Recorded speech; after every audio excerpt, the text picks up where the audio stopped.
पिछले एपिसोड में हमने ये तय किया था कि विषयों में सुख भासता है, वास्तव में विषयों में सुख नहीं है।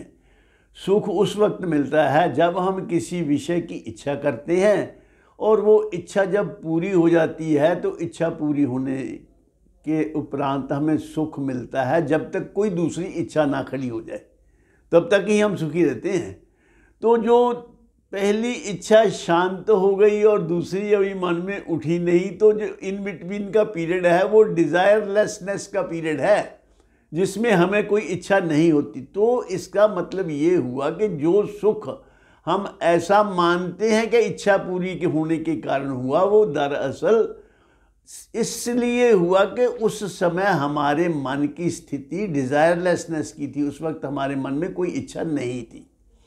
तो हम ये मानते हैं कि विषयों में सुख है। विषयों में सुख नहीं, जैसे दर्पण में मुख नहीं, विषयों में सुख नहीं।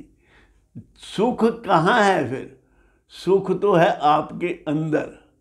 सुख हम चाहते भी इसलिए ही हैं कि सुख हमारा वास्तविक स्वरूप है। हम सुख की तलाश बाहर करते हैं, ये हमारी गलती है। इसीलिए हम सारा जीवन पदार्थों के पीछे भागते रहते हैं और कभी भी पूरी तरह सुखी नहीं होते। सुख स्वरूप निज आत्मा सुख की करे तलाश, यहाँ नहीं सुख लेश भर वहाँ लगावे आस। यहाँ सुख है नहीं, वहाँ सुख ढूंढ रहे हैं। यहाँ वास्तविक सुख है, वहाँ हम पहुँचते नहीं, इसलिए हमें वास्तविक सुख मिलता नहीं। कोई पंछी अगर उड़ता है आराम के लिए अपने घोंसले से कि मैं कहीं जाके आराम करूँगा आकाश में, तो कितना मर्जी उड़ान भर ले, वहाँ तो कोई ठिकाना ही नहीं, कहीं बैठ भी नहीं पा सकता। कहाँ सुख मिलेगा उसको? कहाँ आराम मिलेगा? कहीं आराम नहीं मिलेगा। आराम तो उसके घर में ही था जहाँ से वो चला था। ऐसे ही सुख हमारे अंदर ही है, हम बाहर बाहर उसको तलाश करते हैं। जो पदार्थ जहाँ हो, अगर उसे वहाँ ढूंढा जाए तभी तो मिलेगा। अगर पदार्थ कहीं और, वस्तु कहीं और, ढूंढे कहीं और, किस्मत आवे हाथ, तब जाकर वस्तु मिले। जब भेदी ली जो साथ, जब कोई इस बात को जो जानता हो कि कहाँ है ये पदार्थ, कहाँ है ये वस्तु जिसको ये ढूंढ रहा है, वो आपको बताएगा कि यहाँ ढूंढे हो तो तब मिलेगी, अब गलत दिशा में ढूंढ रहे हैं, यहाँ नहीं मिलेगी। उन्हीं को ही सद्गुरु कहते हैं, जो ऐसा उपदेश करते हैं, जो हमको बता देते हैं कि सुख कहाँ है। सदा के लिए सुखी होने के लिए तुम्हें अंदर मुड़ना होगा। किसी बुढ़िया की, कोई बुढ़िया रास्ते में सड़क पे लाइट पोल के पास ढूंढ रही थी कुछ रोड पे।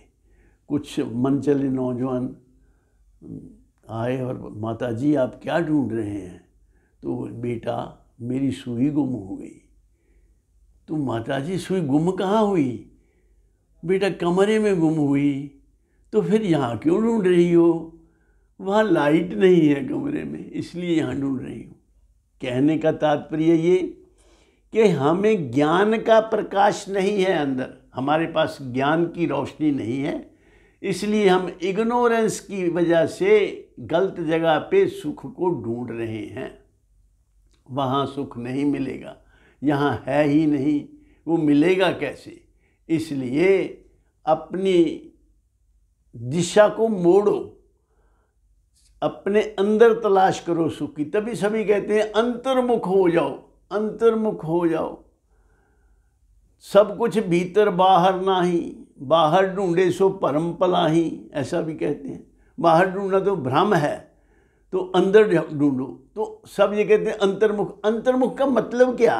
अंतर्मुख कैसे हो जाएं? हम अपने को आई बॉल्स को टर्न करके अंदर देख लेंगे? नहीं, अंदर जाने का मतलब ये है, वो सब बताते नहीं है। अंदर जाने का मतलब ये है कि जो आपकी वृत्ति बाहर की तरफ है, जो हम बाहर बाहर देखने के आदी हुए हैं, कुछ समय के लिए आंखें बंद करके हम अंदर देखें। उल्टी ही चाल चलते हैं दीवाने दीद के, करते हैं आँख बंद दीदार के लिए। तो उसकी प्राप्ति के लिए, सुख की प्राप्ति के लिए या परमात्मा की प्राप्ति के लिए, परमात्मा और सुख दोनों एक ही चीज़ है। परमात्मा की डेफिनेशन ही ये है, सत्य चित्त आनंद स्वरूप जो है वही परमात्मा है। तो उसको ढूंढने के लिए फिर आँख बंद करनी पड़ती है दीदार के लिए। चलते हैं उल्टी चाल दीवाने दीद के, करते हैं आँख बंद दीदार के लिए। तो आँख बंद करके बाहर से ध्यान हटाकर, जब बाहर से ध्यान हट जाएगा तो ऑटोमेटिकली अंदर ध्यान हो जाएगा। तो इस प्रकार हम कुछ समय के लिए बैठें और इसका अभ्यास करते करते हमें फिर हमारी वृत्ति अंदर रहने की आदी हो जाएगी और हम हमेशा के लिए सुखी रह सकते हैं। इन शब्दों के साथ मैं अपनी वाणी को विराम देता हूँ और आप सबके कल्याण की कामना करता हूँ। परमात्मा आप सबके जीवन में सुख और शांति दे। सर्वे भवन्तु सुखिनः, सर्वे सन्तु निरामया, सर्वे भद्राणि पश्यन्तु, मा कश्चित् दुर्भाग् भवेत्। ओम शांति शांति शांति।